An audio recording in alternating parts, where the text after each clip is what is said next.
Hey guys, my name is Matt. I'm just posting my discussion board on informed consent for our ethics and law class in counseling.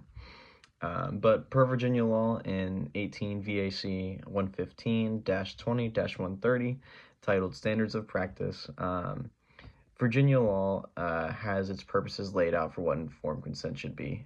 As informed consent should be for the protection of the client, the counselor, and as well as the public, just to protect all parties from any information that could get out that could be harmful to the client, even for the counselor and as well as the public.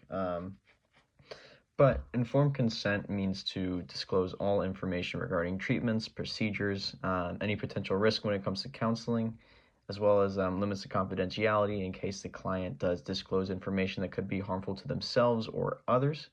What are the purposes of counseling as well, the techniques, any limitations to the client. All of these should be presented at the initiation of counseling, as well as ongoing. Informed consent is something that is ongoing whenever a new treatment or a new diagnosis or test that is followed. The counselor is required to give out another thing of informed consent. Usually this is in the form of a document.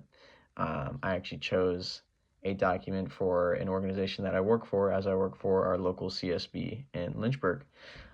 But overall, our consent to treat form at our CSB has us first and foremost lay out the respect and privacy of others. At our community service board, we honor confidentiality of all parties, including the client, legal guardian, as well as a counselor, clinical psychologist, and the social worker. But there are some small things in there that we also go through, such as in here certain policies about weapons, drugs, and alcohol on the property, a directive for our Office of Human Rights, as well as information regarding our FI forms or our medical release forms that we can ask to give out towards other organizations, small things like payments, fees, billings, stuff like that. But there's also consent within our CSB that we are allowed to disclose any information with anyone inside of the organization of our community service board for the purposes of standard healthcare, billing, collections, and or treatment coordination. We do this honestly just because it is easier, as our social workers and our clinical psychologists tend to go hand in hand when it comes to dealing with some of our clients with developmental disabilities.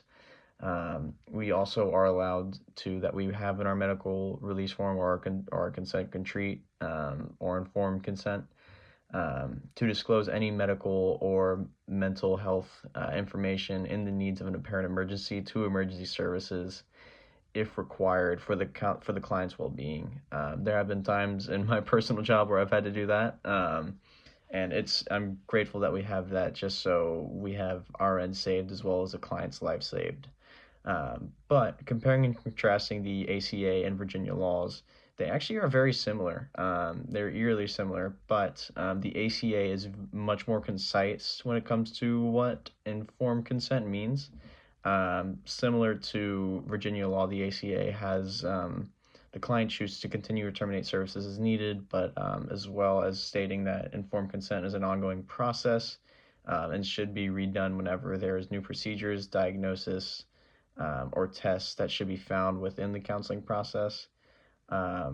That informed consent, one thing I noted was that informed consent should be verbally and written, and should be reviewed from the counselors. I don't remember seeing exactly that inside the Virginia law, but there's also some smaller things that I noticed, such as informed consent has the counselor go through their qualifications with the client, and there's also just information regarding for fees and billing for the client as well.